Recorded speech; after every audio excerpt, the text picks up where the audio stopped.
Halo pemirsa, apa kabar? Senang sekali saya Raden Madlias dapat kembali menemani Anda dalam sebuah program talkshow yang syarat informasi inspiratif untuk Anda dan juga keluarga. Inilah Bincang Sehati.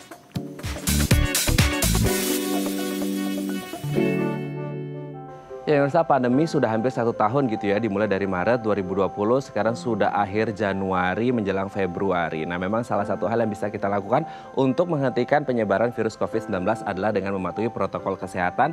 Dan salah satu hal yang bisa kita juga lakukan adalah dengan meningkatkan imunitas tubuh. Dan itu bisa dilakukan dengan berbagai macam cara, salah satunya mengonsumsi makanan yang bisa meningkatkan imunitas tubuh seperti itu. Lalu makanan apa saja yang bisa meningkatkan imunitas tubuh kita? Nah inilah topik yang akan kita bahas hari ini, yaitu asupan baik peningkat imun. Namun sebelum membahasnya, kita akan membahas terlebih dahulu nih dari sisi kesehatan mental untuk bisa meningkatkan imun, salah satunya dengan mengendalikan emosi. Gimana caranya, kita bahas satu-satu ya. Yang pertama, berhitung. Nah berhitung ini menjadi salah satu hal yang simple tapi sangat berguna sekali, sangat bermanfaat sekali untuk mengendalikan emosi kita. Kalau kita lagi ngadepin suatu hal atau lagi permasalahan, kita lagi emosi, coba untuk stop dulu, pause the activity dulu, terus kemudian kita coba berhitung 1, 2, 3 gitu. Sampai di angka dimana kita udah ngerasa kayak agak cooling down, agak tenang. Jadi kalau bisa, kalau lagi emosi jangan ngapa-ngapain dulu, tapi kita coba berhitung dulu untuk menenangkan diri gitu ya. Kita lanjut yang kedua.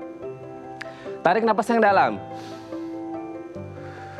Inhale, exhale, tarik napas, buang napas. Ini akan membantu kita. Mungkin sambil tarik napas, buang napas, Anda bisa berhitung juga gitu ya. Jadi Anda bisa lebih tenang, bisa lebih cooling down. Kita lihat yang ketiga, cari kata yang menenangkan. Nah ini akan menjadi afirmasi yang baik untuk kita ketika kita lagi emosi. Kita cari kata-kata yang menyenangkan atau yang punya makna positif. Semisal saya bahagia gitu, atau bahagia, happy, dan lain sebagainya. Jadi kita nggak berfokus pada masalahnya sehingga memicu emosi kita, tapi kita lebih berfokus pada kata-kata yang positif yang akhirnya bisa menenangkan kita. Kita lihat yang selanjutnya, dengarkan musik. Nah ini kayaknya hampir semua orang ini suka mendengarkan musik. Jadi kalau Anda lagi emosi, salah satu yang bisa dilakukan untuk mengendalikan emosi adalah dengan mendengarkan musik. Tapi kalau bisa musiknya jangan musik-musik yang terlalu dramatis gitu ya, akhirnya membuat kita malah jadi lebih sedih seperti itu. Kalau bisa musik-musiknya atau lagu-lagunya ini yang membawa hal-hal atau aura positif ya. Kita lihat yang terakhir, jangan buru-buru bicara. Nah ini seringkali kalau kita lagi emosi, kita langsung respon dengan langsung ngomong gitu. Padahal ketika kita ngomong,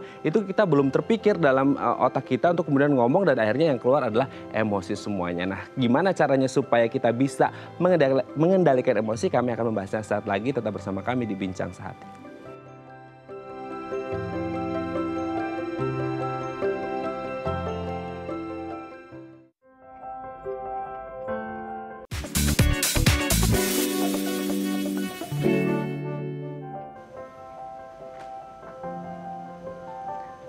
Baik, Anda masih bersama kami di Bincang Sehati. Tadi di segmen sebelumnya kita sudah membahas bagaimana cara meningkatkan imunitas tubuh kita dari kesehatan mental dan salah satunya bisa dilakukan dengan mengendalikan emosi. Nah untuk membahasnya telah tersambung bersama kami di sambungan Zoom dengan Mbak Ines Kristanti, MPASI psikolog dari Angsa Merah Klinik. Selamat pagi Mbak Ines, apa kabar?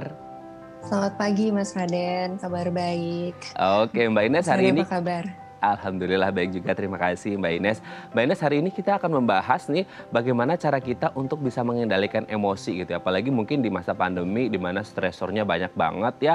Entah itu dari percintaan juga ada gitu. Sosial, kesehatan, finansial yang paling ketara seperti itu ya. Nah berbagai macam stresor itu mungkin bisa membuat kita jadi emosi. Nah kita perlu kiat-kiat untuk mengendalikan emosi ya. Mungkin tadi sudah saya sebutkan kan di awal beberapa poin gitu ya. Kita lihat yang pertama itu tentang berhitung. Berhitung itu sebenarnya ada efeknya nggak sih Mbak? Oke Mas, sebelum saya mungkin membahas satu persatu, mungkin saya juga ingin sharing juga gitu bahwa emosi seringkali kadang-kadang kita salah kaprahkan gitu. Seringkali kita asosiasikan emosi untuk sesuatu yang negatif. Kalau biasanya kita menggunakan kata emosi sebagai kata ganti marah, padahal emosi itu sebenarnya beragam sekali. Marah itu hanya salah satu jenis dari emosi, tapi kita juga bisa merasakan emosi senang, sedih, kemudian terkejut gitu misalnya. Jadi emosi itu banyak sekali. Dah kemudian juga kalaupun emosi-emosi yang sering kali diasosiasikan ke hal-hal negatif, misalnya marah, itu sebenarnya boleh loh kita rasakan sebenarnya. Sebagai manusia kita wajar gitu untuk merasakan emosi. Sehingga yang kita perlu waspadai bukan merasakan emosinya, tetapi apa yang kita lakukan setelahnya gitu. Jangan sampai emosi-emosi kita itu pada akhirnya membuat kita melakukan perilaku yang agresif gitu misalnya, atau kemudian akhirnya melakukan sesuatu yang merugikan diri kita sendiri atau orang lain. Seperti itu. Nah, kemudian tadi kan memang sudah disampaikan beberapa kiat-kiat untuk mengelola emosi. Nah, itu salah satunya juga bisa untuk membantu kita supaya jangan sampai nih kita merasa terlalu overwhelmed dengan emosi-emosinya, sehingga pada akhirnya kita tidak bisa kendalikan, kita yang dikendalikan oleh emosinya. Seperti itu. Nah, kalau tadi ditanya berhitung itu bisa bermanfaat karena memberikan kita jeda waktu. Artinya ketika kita merasakan emosi yang dipicu oleh munculnya situasi-situasi yang membuat kita merasakan hal tersebut, mungkin pada saat kita merasakannya, momen kita merasakannya itu emosi kita bisa jadi sangat intens. Sehingga kalau misalkan emosi kita itu lagi intens sekali, khawatirnya kita juga tidak bisa mengambil keputusan dengan baik. Mungkin kalau misalkan yang di sini beberapa orang kadang-kadang rasakan adalah saat sedang emosi intens-intensnya, kita melakukan sesuatu yang akhirnya kita sesali. Kenapa ya saya ngomong kayak gitu ya? Kok saya kelepasan ya? Nah, sehingga dengan berhitung itu bisa memberikan jeda waktu kita untuk meredakan dulu emosinya, sehingga pada saat kita bertindak itu bisa kita bertindak sesuai dengan keputusan yang memang kita sudah pikirkan masak-masak gitu. Oke. Nah, selanjutnya ini kan setelah kita berhitung gitu ya, ada yang namanya tarik napas yang dalam gitu. Tarik napas, tahan, terus kemudian keluarkan. Ini kan menjadi kalau ngomongin tarik napas tuh kayak meditasi atau semacam kayak yoga gitu ya Mbak ya. Yang kemudian memang ini menjadi salah satu latihannya gitu. Tapi sebenarnya tarik napas yang dalam ketika kita lagi amarah mungkin ya. Kalau emosi kan secara umum gitu, lagi amarah gitu. Sebenarnya ini juga bisa mengontrol marahnya kita nggak sih? Untuk kemudian kayak agak cooling down lagi dengan cara tarik napas yang dalam, keluarkan gitu. Iya, sebenarnya kalau tarik nafas yang dalam juga salah satu reaksi yang bisa kita rasakan di diri kita adalah itu memberikan waktu buat kita untuk meredakan emosi yang intens tadi. Nah, tetapi ditambah lagi kalau misalkan kita menarik nafas, kita juga membantu reaksi fisik kita menjadi lebih tenang, sehingga reaksi-reaksi fisik itu tuh tidak seintens yang sebelumnya. Karena kalau kita lagi merasa marah itu terkadang tubuh kita juga ngikut gitu. Kita jantung kita ikut berdebar-debar, mungkin ada yang jadi keringetan gitu. Dengan mengatur nafas mungkin dari segi tubuhnya itu sudah dicoba ditenangkan dulu, sehingga kalau misalkan tubuhnya itu sudah sedikit lebih tenang, kita juga mempersepsikannya bahwa baik-baik saja nih, semuanya baik-baik saja. Sebenarnya tidak seburuk yang saya pikirkan. Mungkin bisa seperti itu sih jadinya berpikirnya, sehingga itu juga bisa bermanfaat. Dengan cara tarik napas yang dalam. Kita lihat yang selanjutnya nih, cari kata yang menenangkan. Ternyata memilih kata, memilih diksi, memilih kata-kata yang memiliki afirmasi, hal-hal yang bermakna positif, ini sangat penting gitu. Ketika kita lagi marah atau lagi emosi yang intens seperti itu, Mbak Ines, gimana nih? Kalau misalkan dirasakan membantu, memilih kata-kata yang bisa menenangkan buat kita, setiap orang kan bisa punya kata-katanya masing-masing ya. Betul. Kalau misalkan dirasakan bisa membantu, boleh. Nah, tetapi perlu diingat juga bahwa kata-kata yang menenangkan itu mungkin tidak akan 100% menyelesaikan masalahnya. Gitu. Tetapi itu bisa mungkin membantu kita untuk jadi lebih tenang untuk saat ini gitu, sehingga membantu kita juga untuk bisa berpikir secara lebih jernih lagi gitu, untuk mungkin menyelesaikan persoalan yang sedang kita hadapi. Oke. Tidak selalu menyelesaikan, tapi at least ini bisa mengcooling down kan sejenak dari emosi yang intens itu ya Mbak ya. Oke, kita lanjutkan selanjutnya. Dengarkan musik. Nah, ini mungkin yang agak salah kaprah terjadi di masyarakat ketika kita mau ngomongin dengerin musik, itu yang ada ketika lagi emosi, lagi sedih atau apalah itu gitu ya, akhirnya dengerin lagu-lagu yang sedih, lagu-lagu yang akhirnya membuat kondisi semakin lebih dramatis lagi. Tapi kalau ngomongin dengerin musik, itu sebenarnya mendengarkan musik yang memiliki artian positif juga kan Mbak Ines? Sebenarnya itu bagaimana tergantung kita memprosesnya gitu. Jadi kalau misalkan memang terkadang musik-musik yang mewakili perasaan kita itu terkadang ya itu bisa membantu dalam artian mungkin kita sulit gitu untuk mengartikan perasaan kita sendiri. Kita sulit untuk mengerti sebenarnya saya rasa nggak nyaman atau rasa nggak enak tuh karena apa ya. Sementara dengan musik yang memang mewakili perasaan kita, nah itu tertuangkan kata-katanya di sana. Nah, ada yang bisa mendapatkan efek positif di sini. Nah, tetapi kalau misalkan kita mendengar terus-menerus, kemudian pada akhirnya itu kita rasa membuat kok kayaknya saya semakin dalam di dalam kesedihan ini, tapi saya tidak mencari solusinya. Bukan berarti tidak boleh merasakan sedih loh, boleh gitu. Nah, tetapi mungkin bisa diimbangi juga dengan apa nih yang bisa kita lakukan. Jadi bukan hanya fokus kepada emosi, tetapi fokus kepada solusi juga gitu. Kalau misalkan itu terkait persoalan yang butuh penyelesaian gitu. Jadi diimbangkan saja. Kalau misalkan memang musik membantu untuk mengartikan perasaan, oke, sampai di situ. Nah, tetapi tetap kita mengambil aksi gitu untuk mengatasi persoalan yang sedang kita hadapi. Oke, boleh-boleh aja ya untuk kemudian ambil satu musik atau lagu yang bisa mewakili perasaan kita, emosi kita, untuk kemudian kalau kita nggak mampu meluapkannya, itu bisa diluapkan dari musik atau lagu yang kita dengarkan. Tapi jangan sampai akhirnya kita terlalu dalam, terlalu terpuruk hingga akhirnya terbawa suasana. Karena bagaimanapun kita akan berfokus pada solusinya itu menjadi happy lagi kan bahasnya gitu ya Mbak Ines ya. Oke, kita lanjut yang terakhir nih. Jangan buru-buru bicara. Nah ini sering kali ketika orang lagi marah, lagi emosi yang intens, lagi tinggi gitu ya. Akhirnya mereka tuh langsung ngomong dan kayak spontan aja. Tapi akhirnya banyak orang yang ngerasa kayak, ya Allah aku kayaknya ngucapin sesuatu hal yang terlalu berlebihan deh. Yang membuat mungkin orang lain menjadi sakit hati, marah atau sedih gitu. Nah ternyata kalau kita lagi emosi, lagi marah, itu kalau bisa jangan buru-buru bicara. Kita harus mikir dulu untuk ngomong apa atau sebenarnya ditahan dulu, jangan ngomong dulu nih Mbak Ines. Oke, mungkin saya sambung sedikit ya dari penjelasan yang tadi yang terkait musik gitu supaya teman-teman juga bisa merasakan mungkin lebih bisa mendapatkan manfaatnya gitu. Jadi kalau misalkan terkait musik itu misalnya ya kita sudah merasakan kayaknya ini dampaknya lebih buruk nih ke saya gitu dengan mendengarkan terus-menerus. Nah itu kita juga perlu aware gitu sehingga kita mungkin bisa cari solusi lain atau kalau misalkan dibutuhkan mencari pertolongan lain misalkan pertolongan dari mental health professional gitu ya.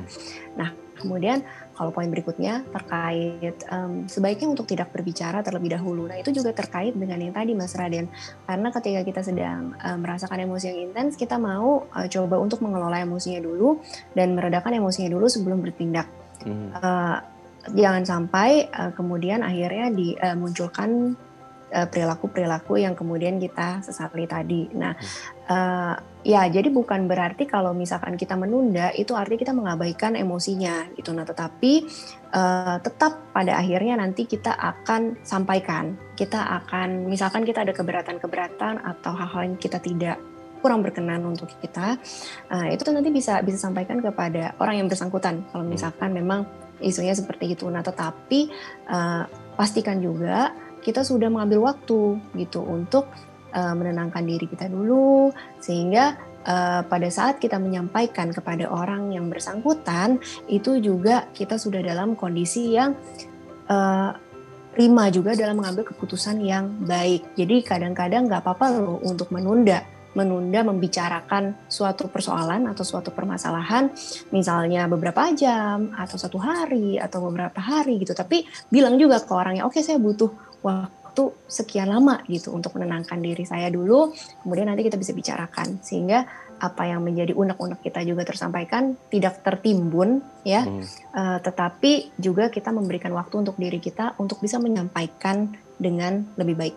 Oke, Mbak Ines ini kalau kita lihat kan 5 poin tadi ini menjadi satu hal yang bisa kita lakukan secara instan gitu ya. Maksudnya instant solution untuk mereka-mereka yang mungkin mengalami marah atau emosi yang intens seperti itu. Tapi kalau akhirnya mungkin dampaknya panjang nih gitu, bisa berapa hari, berapa minggu. Ini kan kayaknya perlu penanganan lebih. Di titik mana sih ketika kita harus ngerasa kayaknya aku harus ketemu psikolog deh untuk kemudian gimana cara mengatur emosi aku. Gimana nih Mbak Ines? Sebenarnya menurut saya tidak pernah ada kata terlalu cepat mungkin ya gitu. Kalau misalkan memang dirasa dibutuhkan gitu. Kadang-kadang kan orang kalau misalkan sudah berpikir apakah saya butuh pertolongan ya, berarti kan mungkin ya ada sesuatu yang di dalam diri dia yang dia merasa saya tidak bisa selesaikan sendiri, mungkin saya coba selesaikan sendiri tapi kok nggak ketemu gitu. Sehingga pada titik itu boleh saja gitu untuk datang ke psikolog gitu misalkan untuk berkonsultasi, karena untuk berkonsultasi ke psikolog itu tidak harus sampai masalahnya sudah sangat besar, kita sudah sangat kewalahan gitu, tetapi justru pada saat mungkin kita rasa oh ya kayak saya butuh bantuan sudut pandang orang lain mungkin, atau saya merasa ketika menyelesaikan masalah ini kok saya kepalanya agak sulit ya, kayak terlalu rumit gitu, benang-benangnya tuh kayak kusut di kepala gitu. Mungkin saya butuh orang lain juga gitu untuk bicara. Nah itu boleh gitu untuk datang ke psikolog ya. Oh, oke, baik, terima kasih Mbak Ines hari ini sudah berbagi bersama kami di Bincang Sehati. Kita doakan semoga kita semua bisa mengendalikan emosi, apalagi di masa pandemi ketika stresornya terlalu banyak, dan kita doakan semoga pandemi ini segera usai gitu ya, biar kita nggak emosi-emosian terus. Terima kasih Mbak Ines, sehat-sehat terus dan salam untuk keluarga di rumah. Terima kasih, selamat pagi. Baik, pemirsa, selanjutnya kita akan membahas tema kita hari ini, asupan baik peningkat imun. Bagi Anda yang memiliki pertanyaan seputar tema kita hari ini, Anda bisa menghubungi kami di nomor 021 290 3244 atau DM Instagram kami di @bincangsahatidayatv. Kami akan segera kembali.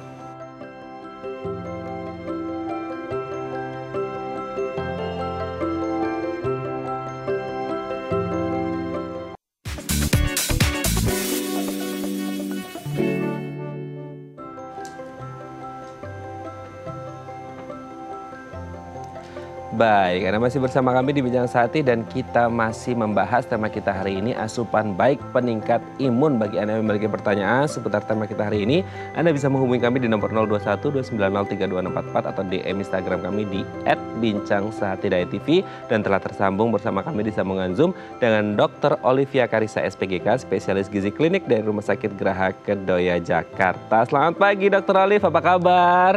Selamat pagi Mas Raden. Oke, sehat, Mas? Sehat. Kita ketemu lagi secara virtual ya Dok ya. Iya, terima kasih. Oke Dok, hari ini kita akan membahas sesuatu hal yang ini sangat trending, sangat populer selama masa pandemi gitu ya. Selain protokol kesehatan adalah orang berburu informasi seputar imunitas tubuh gitu. Nah, karena katanya dengan imunitas tubuh yang baik kita bisa menangkal yang namanya virus COVID-19. Orang banyak bicara tentang sistem imun, imunitas dan lain sebagainya. Nah, kalau boleh dijelaskan sebenarnya sistem imun itu apa dan imunitas itu apa dan fungsinya apa ini, Dok? Oke. Terima kasih. Kita mulai dulu dari awalnya dulu ya. Oke. Sistem imun. Apa yang dimaksud dengan suatu sistem imun? Sistem, seperti yang kita tahu, kalau secara teori dulu nih ya, kita ngomong sistem adalah suatu gabungan dari entah apapun itu, yang mulai dari kecil-kecil. Kalau dalam tubuh kita mungkin adalah gabungan dari sel-sel, gabungan dari jaringan-jaringan, molekul-molekul yang kecil untuk menghasilkan, dalam hal ini adalah sel-sel untuk membentuk suatu daya tahan. Jadi adalah sistem, jadi suatu proses, suatu kesatuan, suatu gabungan untuk akhirnya membentuk tadi yang ditanyakan adalah imunitas. Imunitas ini apa? Imunitas ini adalah suatu kekebalan, atau yang kita harapkan ya, kita mengharapkan adalah mendapatkan suatu kekebalan atau terhindar dari suatu penyakit. Kalau yang dalam konteks pandemi ini ya, terhindar dari si COVID-19 ini kan gitu. Tapi jadi kalau diumpamakan atau diilustrasikan, misalnya sistem imun ini adalah suatu tentara-tentara. Kalau di film-film gitu ya, tentaranya banyak sekali gitu ya Mas Raden gitu. Dengan mereka membawa sekian banyak senjata, bermacam-macam senjatanya mereka untuk melindungi misalkan rajanya itu sendiri, misalkan seperti itu. Rajanya adalah tubuh kitanya. tubuh dari manusia itu sendiri. Untuk mendapatkan, jadi kayak membentuk suatu benteng, membentuk suatu perisai. Biasa logo dari imun ini adalah suatu perisai, sehingga badan kita memiliki suatu benteng ataupun perisai untuk menangkal yang tidak seharusnya ada di tubuh kita. Jadi benda-benda asing, kuman, bakteri, virus, jamur, parasit, dan semuanya. Kira-kira seperti itu.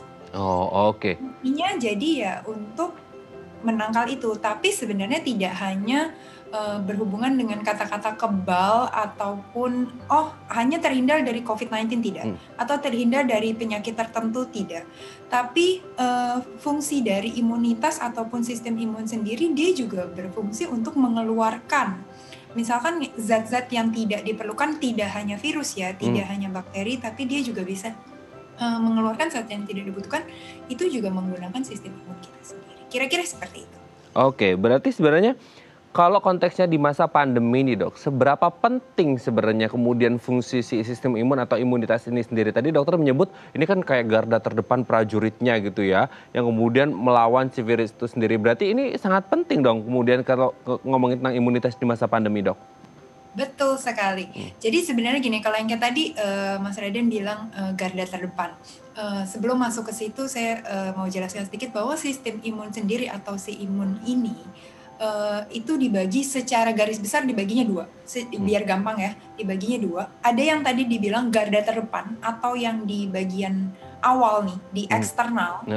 Itu contoh yang gampang, kita punya kulit itu adalah salah satu sistem imun kita. Iya. Atau misalkan yang fungsinya atau kelihatannya tidak terlalu berfungsi aja, misalkan bulu hidung gitu ya Mas Raden, kan kecil-kecil gitu kadang suka kita mengganggu gitu kan. Tapi itu adalah sebenarnya salah satu daya tahan ataupun pertahanan tubuh kita. Kalau misalkan gini, kita tidak ada kulit, apa yang melindungi kita punya organ di dalam tubuh kan? Atau si fungsi bulu hidung yang kayak tadi. Bulu hidung tadi itu bisa menyaring zat-zat yang kecil untuk akhirnya setidaknya bisa mencegah untuk kita nggak kena flu, nggak kena batuk misalkan, seperti itu, yang mudahnya seperti itu. Itu yang eksternal, jadi yang dari luar. Itu yang garda terdepan juga. Itu jadi yang barrier dari luar. Selain itu ada juga yang internal, jadi yang sel-sel di dalam badan itu. Sel ini juga dibagi dua lagi nih Mas Raden. Kadang ada yang non-spesifik, ada yang spesifik. Non-spesifik jadi apapun benda asing, misalkan ada sesuatu yang tidak tidak sesuai dengan tubuh kita, itu akan dia langsung maju paling pertama. Jadi kalau kayak tadi kita ngomongin tentara, udah ini yang masih tentara yang kecil banget, dia udah deh pokoknya siap tempur dulu di depan untuk menghalau dia agar tidak sampai ke belakang. Nah, lalu ada lagi yang spesifik. Spesifik ini dia butuh waktu. Dimana kalau misalkan kita sebutnya kalau dalam bahasa medis dia butuh memori untuk membentuk yang kita mungkin digadang-gadang nih sekarang lagi heboh vaksin ya, untuk membentuk suatu antibody. Biar untuk diharapkan bisa menangkal atau menanggulangi si dalam hal ini COVID-19 ini ya. Jadi biar ada ingatan dulu, si virus A ini pernah masuk nih ke badan kita. Berarti saya bikin dulu. Saya ingat-ingat, saya bikin ramuannya. Untuk menangkal ini pakainya yang seperti ini. Jadi suatu saat pada sebagai contoh, misalkan orang-orang yang sudah terkena si COVID sembuh, dia kan ada kayak kekebalan sendiri ataupun imunitasnya dia sendiri, antibody yang terbentuk. Itu yang disebut spesifik. Dia bisa menangkal atau setidaknya dibilang bisa untuk menahan si COVID-19 untuk sementara waktu. Kira-kira seperti itu. Jadi kalau tadi Mas Raden bilang fungsinya seberapa penting, ya penting sekali. Karena kalau tidak ada dia, namanya virus, sebenarnya kalau daya tahannya tidak kuat, akhirnya makanya respon tubuh setiap orang berbeda-beda kan. Ada yang jadi berat sekali, ada yang OTG masih bisa jalan-jalan, akhirnya kenain orang gitu kan, seperti itu. Berarti kan memang dari tadi kita sudah mengetahui nih sistem imunitas dan fungsinya sangat luar biasa sekali dalam menangkal penyakit-penyakit yang berasal dari virus atau bakteri, salah satunya kan COVID-19 gitu ya. Nah, pertanyaannya kemudian zat-zat apa yang dibutuhkan oleh tubuh kita untuk membentuk imunitas yang baik gitu, Dok? Oke, sebenarnya untuk mendapatkan suatu imunitas yang baik, itu faktornya banyak, Mas. Banyak sekali. Ada yang kita bilang faktor-faktor yang bisa kita modifikasi, ada yang tidak bisa kita modifikasi. Salah satunya faktor yang bisa, yang kita nggak bisa apa-apain, itu genetik kita. Terus usia, kita nggak bisa mengubah usia bertambah terus, kan kita nggak bisa. Oh, sayanya maunya muda terus 17 terus, kan nggak mungkin. Lalu ada yang kita bisa ubah. Misalnya kita punya asupan makan, kita punya stres, pikiran. Tadi mungkin sudah dibahas di segmen sebelumnya tentang pikiran, emosi, lalu jam tidur. Kita punya juga kayak misalkan konsumsi obat-obatan, itu sebenarnya faktor-faktor yang sebenarnya mempengaruhi imunitas kita. Nah, zat-zat apa yang kayak tadi Mas Raden tanyakan, ini lebih ke asupan ya, lebih ke makanan. Salah satunya yang kita bisa coba tingkatkan, yang kayak orang heboh akhirnya, oh saya mendengar, oh vitamin ini bagus, atau ramuan herbal ini bagus nih untuk apa namanya, kan waktu awal itu kan, oh ini bagus sekali untuk bisa menangkal COVID katanya seperti itu. Tapi sebenarnya untuk jika ditanyakan zat-zat apa, banyak Mas Raden. Untuk dari makanan itu dari A sampai Z. Jadi dari yang makro sampai mikro. Jadi tidak hanya kita butuh minum, saya makan suplemen ataupun vitamin udah banyak banget, kok masih bisa kena, tapi dia tidak makan makronutriennya yang dalam hal ini adalah karbohidrat, protein, lemak, itu juga tidak bisa akhirnya menangkal ataupun memperbaiki atau baik untuk imunnya dia. Jadi yang benar apa zat yang diperlukan? Seimbang, Mas. Dengan gizi seimbang, jadi seimbang antara makronutrien dan seimbang juga mikronutriennya. Kira-kira seperti itu. Oke, mungkin nanti di segmen selanjutnya kita akan membahas mungkin beberapa contoh makanan yang mungkin bisa pas kita konsumsi gitu selama masa pandemi untuk meningkatkan imunitas tubuh gitu ya, Dok ya. Baik pemirsa, bagi Anda yang memiliki pertanyaan seputar tema kita hari ini, asupan baik meningkat imun, Anda bisa menghubungi kami di nomor 021 290 32644 atau DM Instagram kami di @bincangsaat.tv. Kami akan segera kembali.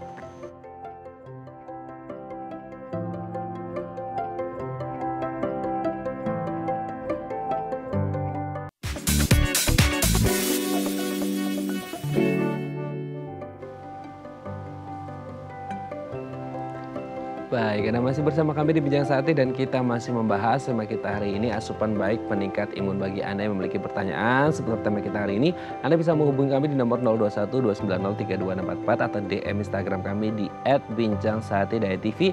Masih bersama dengan Dr. Olivia Karisa SPGK, spesialis gizi klinik dari Rumah Sakit Geraha Kedoya, Jakarta. Dok, kita lanjut lagi, Dok. Mungkin bisa dijelaskan gitu ya, Dok ya, beberapa contoh makanan yang mungkin baik dikonsumsi di masa pandemi untuk bisa meningkatkan imunitas tubuh kita, yang mungkin nanti bisa dilakukan nih sama teman-teman di rumah gitu ya, baik yang masih dalam keadaan positif COVID maupun yang negatif seperti itu, yang intinya untuk meningkatkan imunitas tubuh kita supaya bisa ya menghindari paparan dari atau meminimalkan risiko terpapar COVID-19 nih, Dok. Makanan apa aja yang mungkin sering kita temui setiap hari tapi kita nggak ngerti manfaatnya, ternyata ini baik gitu, Dok, untuk meningkatkan imunitas tubuh kita. Gimana nih, Dok? Oke. Terima kasih Mas Raden. Jadi makanannya apa saja sih? Tadi kembali ke yang tadi. Makanan yang baik itu adalah gizi seimbang, berdasarkan pedoman gizi seimbang. Kalau sekarang gampang banget search aja di online, mau di Google kayak mau di mana gitu, search aja gizi seimbang, akan keluar suatu gambar piramid gitu, Mas Raden. Itu ada berapa sih kandungan karbohidrat yang harus kita makan, berapa kandungan protein yang harus kita makan, berapa lemak atau seperti apa lemak yang boleh kita konsumsi, itu semua baik untuk sistem imunnya. Ditambah vitamin dan mineral tadi. Jadi makannya harus komplit. Tidak bisa benar. Untuk meningkatkan sistem imun, protein penting sekali. Salah satu makronutrien yang penting untuk menstimulasi atau pengeluaran dari sel-sel imunitas itu tadi.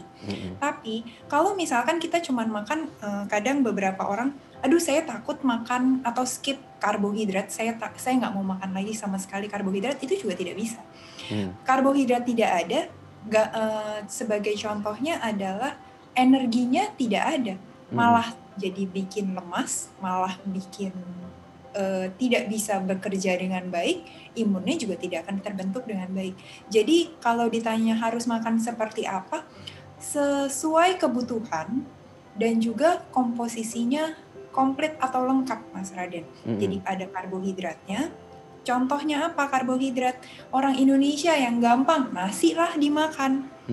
Makanlah kentang, makanlah jagung, atau mungkin di Indonesia Timur ada yang karbohidratnya dalam bentuk sagu.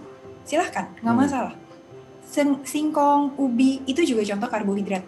Seberapa banyak? Memang mungkin tidak perlu terlalu banyak kalau berdasarkan di piramida itu, hanya sekitar 2-4 porsi saja sehari. Jadi sekali makan 1 porsi, misalkan 1 centong, itu 1 porsi, centong nasi gitu ya. Nah, ditambah mungkin bisa ditingkatkan asupan proteinnya kalau tidak ada kelainan ataupun penyakit-penyakit penyerta yang mengharuskan atau membatasi jumlah protein yang diasup. Jadi kalau protein gampangnya apa sih? Ada yang hewani, ada yang nabati. Bisa ada ayam, daging, ikan, ataupun tahu tempe, kalau orang Indonesia kan banyak sekali ya, ataupun kacang-kacangan. Seberapa banyak? Itu juga boleh sekitar 2-4 porsi sehari. 1 porsinya gimana? Pakai telapak tangan aja, 1 porsinya. Ini 1 porsi. Jadi sekali makan misalkan, oh ya saya mau makan ayam 1 porsi, tempe 1 porsi boleh. Itu boleh ditingkatkan karena protein ini memang cukup baik, yang termasuk salah satu nutrisi yang sangat penting untuk meningkatkan sistem imunitas. Selain itu, batasi jumlah pemakaian lemak. Jadi jangan goreng gitu. Jadi lemak ini sehari kalau ditumpang tadi ataupun di piramida tadi itu ada tuh tulisannya. Minyak itu dibatasi hanya sekitar 5 sendok makan sehari. Jadi kita tetap makan. Di dalam daging itu sudah ada lemak, di dalam ayam itu sudah ada lemak. Jadi lemak itu yang kita pakai ataupun lemak yang baik. Lemak yang baik itu seperti apa? Ada di ikan, omega 3. Ada di buah alpukat. Itu adalah salah satu contoh lemak yang baik untuk kesehatan dan bisa untuk meningkatkan sistem imun. Omega 3 itu baik untuk sistem imun. Lalu selain itu jangan ketinggalan mikronutrien yang tadi saya sebutkan. Mikronutrien ini kita butuhnya dalam jumlah kecil, tapi sangat bermanfaat, sangat meningkatkan, sangat membantu dalam meningkatkan sistem imun. Vitamin atau mineral apa saja yang diperlukan? Pasti mungkin pernah dengar, nggak mungkin nggak pernah. Vitamin C, vitamin D, vitamin E, vitamin A dan B. Terutama B-nya itu B6, B9, dan B12. Selain itu juga ada yang kita sebut zinc, selenium, besi, kuper atau tembaga. Jadi itu adanya di mana? Di semua makanan kita itu ada. Di semua makanan itu ada. Jadi di sayur dan buah-buahan itu banyak sekali mengandung itu. Selain itu juga ada beberapa, terutama kayak vitamin B itu ada di sumber hewani biasanya, Mas Raden. Jadi cukup banyak di protein hewani. Jadi dengan kita makan yang seimbang itu udah dapat semuanya. Jadi kalau ditanya harus spesifik apa yang ditingkatkan, tidak. Semuanya dalam jumlah yang sesuai, komplit, itu akan sangat membantu meningkatkan sistem imun, Mas Raden. Nggak bisa hanya satu, saya mau makannya buah dan sayuran aja yang ditingkatkan, tapi saya nggak mau makan nasi, saya nggak makan ikan, nggak bisa. Nggak akan maksimal kerjanya, kira-kira gitu. Oke, ini sangat luar biasa penjelasan dari Dr. Olive. Dok, sebelum kita lanjut, ini ada DM Instagram, Dok, dari pemirsa Bincang Sehati. Saya bacakan ya, Dok ya. Ya, silakan. Dari @budiawan, ini Dok, sebenarnya imun itu lebih banyak kebentuk dari faktor fisik atau mental, atau keduanya harus seimbang nih, Dok? Gimana, Dok? Oke, terima kasih. Siapa? Budiawan ya? Mas Budiawan, terima kasih atas pertanyaannya. Tentunya harus balance. Apapun yang berlebih, apapun yang kekurangan, itu tentunya tidak baik ya, gitu. Jadi kita sudah makan makanannya yang bagus. Yang kayak tadi misalkan, saya sudah mengikuti pedoman gizi seimbang. Berat badan saya sudah oke nih, saya tidak kegemukan ataupun saya tidak terlalu kurus. Saya sudah mengikuti, oke lah, itu kan fisiknya, secara fisikalnya seperti itu. Tapi dia ternyata secara tidak sadar itu pikiran dia kemana-mana, stres sendiri. Zaman awal-awal, entah mungkin Mas Raden mengalami atau tidak, atau pemirsa mungkin mengalami atau tidak, itu sering banget stres yang tidak disadari dari sosial media. Dari apa ya itu namanya, salah satu message yang online itu cepat banget menyebar, dan itu membuat secara tidak sadar stres di dalam tubuh pikiran. Jadi kalau itunya bikin panik, bikin ini, itunya nggak balance juga, secara nggak langsung bisa menurunkan sistem imun itu sendiri. Jadi memang semuanya harus balance. Atau sudah bisa mengatasi emosi ataupun stres yang tadi misalkan, tapi makanannya tidak dijaga, itu juga tidak bisa. Jadi intinya memang mesti balance. Tetap harus balance ya dok ya, bagaimana kemudian fisik dan juga mental ini harus bekerja beriringan untuk meningkatkan imunitas tubuh kita. Baik, semoga ini bisa menjawab pertanyaan dari Pak Budiawan ya. Kita lanjut lagi dok. Nah, ini kan kasusnya kalau ngomongin imunitas kan asupan-asupan yang baik sebenarnya untuk mereka yang suka makan sayur dan buah ini adalah daily menu-nya mereka gitu. Tapi dok kan banyak juga di luar sana yang nggak suka makan sayur, nggak suka makan buah, terutama anak-anak gitu. Itu susah banget untuk mengonsumsi sayur ataupun buah. Dimana dari situ tuh juga banyak vitamin-vitamin yang bisa kita dapatkan dan juga dari sumber-sumber makanan yang lain, protein, zinc dan lain sebagainya. Nah, untuk mengatasi ini ada juga yang akhirnya mengonsumsi multivitamin dok. Nah sebenarnya pertanyaannya dengan mengonsumsi multivitamin yang kaplet atau apapun bentuknya itu bisa sebenarnya menggantikan posisi makanan yang dimakan secara langsung itu nggak sih dampaknya atau manfaatnya ke tubuh kita untuk imunitasnya? Sebenarnya untuk kalau ditanyakan apakah boleh dikonsumsi, boleh jelas. Tapi apakah bisa menggantikan, sebenarnya kalau secara baiknya yang alami akan jauh lebih baik ya, Mas Raden gitu. Jadi kalau misalnya kayak tadi, terutama memang anak-anak ya, bener yang kayak tadi Mas Raden contohkan, anak-anak sulit banget disuruh makan sayur, disuruh makan buah, bisa lari kali biasanya gitu kan, nggak terlalu suka. Itu sebenarnya bisa diakali ataupun dimodifikasi itu dari orang tuanya sebenarnya, dari lingkungannya. Saya banyak ketemu bukan menyalahkan, tapi berikanlah contoh kepada anak tersebut. Kita makan buah di depannya anak, kita makan sayur di depan anak. Buatlah buah dan sayur itu menjadi sesuatu yang menarik. Misalnya, dibentuk sesuatu. Sekarang kan banyak tuh cetakan-cetakan untuk anak-anak misalkan seperti itu. Dibuatlah menjadi sesuatu yang menarik, itu bisa menjadi salah satu cara. Jadi apakah itu salah satu cara bahwa anak-anak ini diperkenalkan dengan yang alami. Tapi seandainya memang tidak bisa ataupun terpaksa, kita berikan sedikit multivitamin untuk membantu menggantikan, itu bisa. Tapi bukan berarti ya udah anak saya mendingan kasih vitamin aja karena dia tidak mau makan buah dan sayur. Dicoba dulu, diberikan yang alami dulu, kalau sampai tidak bisa ditambahkan, tapi itu pun sesuai dengan anjuran dokternya ya, tidak bisa sembarangan, karena sebenarnya kan multivitamin itu gampang banget dibeli di apotek, nggak perlu resep, ataupun di online itu banyak sekali ya Mas Raden, tapi jangan sembarangan. Yang namanya multivitamin itu bisa mungkin konsultasi juga ke dokter, berapa sih yang dibutuhkan sama anaknya, ataupun nggak usah anak-anak, berapa sih yang dibutuhkan sama tubuh kita sendiri. Apapun yang berlebihan tetap tidak baik sih Mas Raden. Karena sekarang akhirnya gini dok, banyak yang karena ketakutan gitu ya untuk meningkatkan imunitas, semua multivitamin itu dikonsumsi kan dok, kan ada berapa macam multivitamin, padahal sebenarnya kalau menurut yang saya baca kan cukup sedikit aja, kalau kelebihan akhirnya dibuang juga sama tubuh, betul nggak itu dok? Betul, jadi betul banget. Terutama mungkin pas awal-awal pandemi, kita mau nyari vitamin itu udah kayak susah banget, harta karun ya dok. Banget, terutama vitamin C waktu itu. Itu sampai yang butuh, orang-orang yang sakit itu sebenarnya yang butuh di rumah sakit aja bisa tidak tersedia loh Mas Raden, karena saking dari suppliernya, distributornya nggak ada.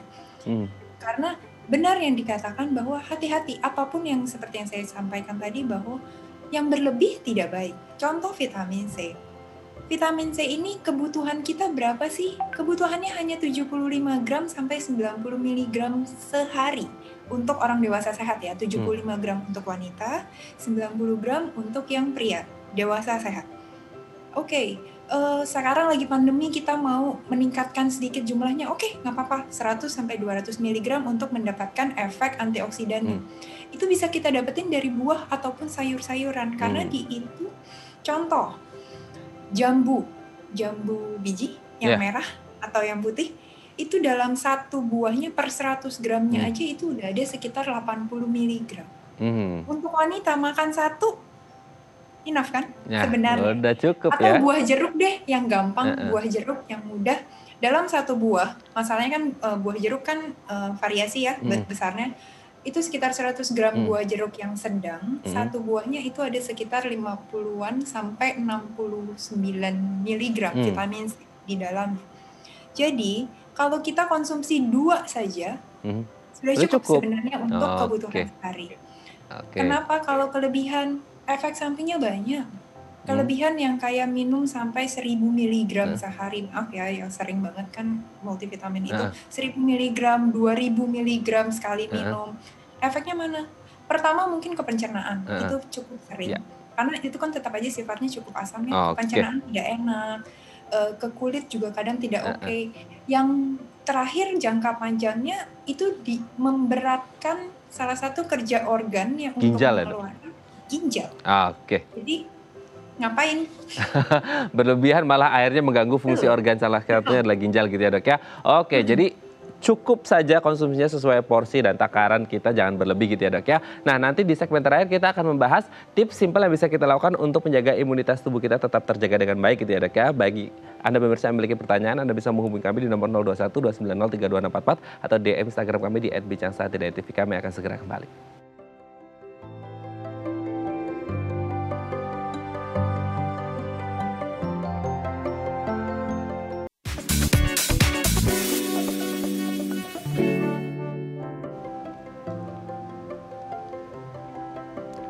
Baik, Anda masih bersama kami di Bincang Sati, masih bersama dengan Dr. Olivia Karissa, SPGK, spesialis gizi klinik dari Rumah Sakit Geraha Kedoya. Dan di segmen terakhir ini, dok, kita akan membahas tips yang bisa kita lakukan untuk menjaga imunitas tetap terjaga dengan baik gitu ya dok ya. Selain tadi kita udah bahas dari makanan kan pasti penting nih, dari asupan yang sudah dokter jelaskan tadi ya. Selanjutnya kita akan bahas tidur cukup dan berkualitas, istirahat yang cukup dan berkualitas ini juga bisa meningkatkan imun dok.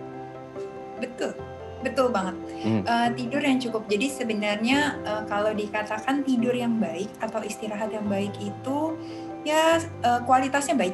Yang penting kualitas dan kuantitas juga sih Mas. Jadi minimal 6-8 jam sehari dan kualitasnya oke. Jadi nggak yang seperti kebangun-bangun tiap malam ataupun misalkan malam tidurnya mungkin 10 jam gitu, tapi ternyata setiap malam kebangun 3-4 kali, itu kualitasnya tidak baik. Jadi yang deep sleep, itu saat bangun paginya badannya segar, itu adalah kualitas tidur yang baik, karena dengan tidur yang oke, itu badannya kayak di recharge gitu loh Mas. Jadi sehingga akhirnya itu bisa meningkatkan sistem imun salah satunya. Awalnya agak lowbat, kemudian di charging gitu ya. Aktivitas dari pagi sampai malam kita charge lagi lah kayak handphone. Persis ya. Yang kedua ini juga yang katanya sangat penting nih dok. Pagi hari kita harus berjemur di bawah sinar matahari. Penting nggak ini dok? Ini yang sedang booming, sekarang karena itu benar dengan berjemur. Tapi sebenarnya untuk mendapatkan apa? Kita harus tahu bahwa ini untuk mendapatkan vitamin D. Paparan sinar matahari ini dapat mengaktifkan vitamin D yang sangat penting untuk meningkatkan imunitas tubuh. Itu benar. Tapi yang perlu diperhatikan kapan kita berjemurnya. Nah, gitu. Itu dia. Iya kan? Itu yang jadi pertanyaan bahwa udah jemur berapa lama kita berjemurnya gitu. Jadi yang perlu diperhatikan satu UV index-nya Mas. Jadi mungkin semua orang pasti punya smartphone ya biasanya gitu. Nah itu bisa dipakai. Jadi tidak hanya untuk chatan, tidak hanya untuk TikTokan gitu. Itu bisa dilihat di bagian weather-nya ada UV index Mas. UV indexnya jangan yang terlalu tinggi. Itu biasanya mungkin sekitar jam 8, jam 9 untuk lintang di Jakarta ya. Karena itu juga pengaruh letak lintang. Mungkin di Indonesia Timur dan Indonesia Barat itu pancaran atau paparan sinar mataharinya pun berbeda Mas Radin. Jadi kita tidak bisa langsung memakai bahwa oh ya udah jam sekian aja disamakan rata, tidak bisa. Jadi cobalah menggunakan UV index itu, cari yang aman, mungkin di level 4 sampai 6, 3 sampai 5, 3 sampai 6 lah. Itu udah masih yang paling aman. Jadi biasanya kalau di Jakarta sekitar jam 8 sampai jam 9, cukup sekitar 15 menit, 10 sampai 15 menit, 3 sampai 3 kali saja seminggu sudah cukup. Nggak usah yang tiap hari, dan yang perlu diperhatikan lagi tidak perlu telanjang bulat istilahnya. Biasanya anak-anaknya suka dijemur sampai nggak pakai apa-apa. Betul. Ya mungkin kalau dewasa kan tidak melakukan itu. Cukup bagian tangan dan bagian kaki saja misalkan yang terpapar sinar matahari itu cukup. Karena kalau di UV index yang terlalu tinggi itu nanti bahaya juga untuk kulitnya gitu. Kira-kira seperti itu. Oke, selanjutnya Dok, ini katanya juga sistem imunitas ada di saluran pencernaan. Jadi kita harus menjaga saluran pencernaan, betul nggak ini Dok? Setuju banget, itu betul banget. Jadi secara itu benar banget karena 70% itu imunitas itu adanya di saluran cerna. Jadi kebayang kalau sudah 70%-nya kita pegang, pencernaan kita oke, itu pasti imunitasnya setidaknya sudah sudah lulus lah ini. Kan nilainya sudah 70 kok, udah masuk batas lulus. Efikasinya udah bagus ya. Iya, setidaknya sudah seperti itu. Gimana caranya? Makanlah yang tadi dengan pola makan yang baik, jamnya diteraturkan, komposisinya seimbang, jangan terlalu berlebihan yang tadi minyaknya, batasi gula sederhana, batasi juga penggunaan garam, konsumsi air putih yang baik, dan yang terakhir mungkin bisa dibantu dengan probiotik ataupun prebiotik. Itu yang sangat baik juga untuk pencernaan dan meningkatkan sistem imun. Dapatnya dari mana? Di buah, di sayur ada. Itu salah satu prebiotik yang alami. Alami ya. Ataupun kita bisa mengonsumsi kalau di supermarket gitu, atau kita bisa buat sendiri yogurt. Oke. Tapi perhatikan kandungan gulanya di situ. Oke, selain juga harus prokesnya juga ya Dok ya. Baik, terima kasih Dr. Olive. Hari ini sudah berbagi bersama kami Bincang Sehati. Semoga kita sehat-sehat terus dan tetap konsumsi makanan yang sehat gitu ya Dok ya, untuk imunitas tubuh yang baik. Terima kasih Dr. Olive, sehat-sehat terus, selamat pagi. Baik, pemirsa, bagi Anda yang memiliki kritik dan saran, Anda bisa menghubungi kami di nomor 0889 8100 5000 atau Anda bisa follow media sosial kami di @bincang sehati.tv. Saya Raden Madlias pamit, sampai jumpa dan selamat beraktivitas.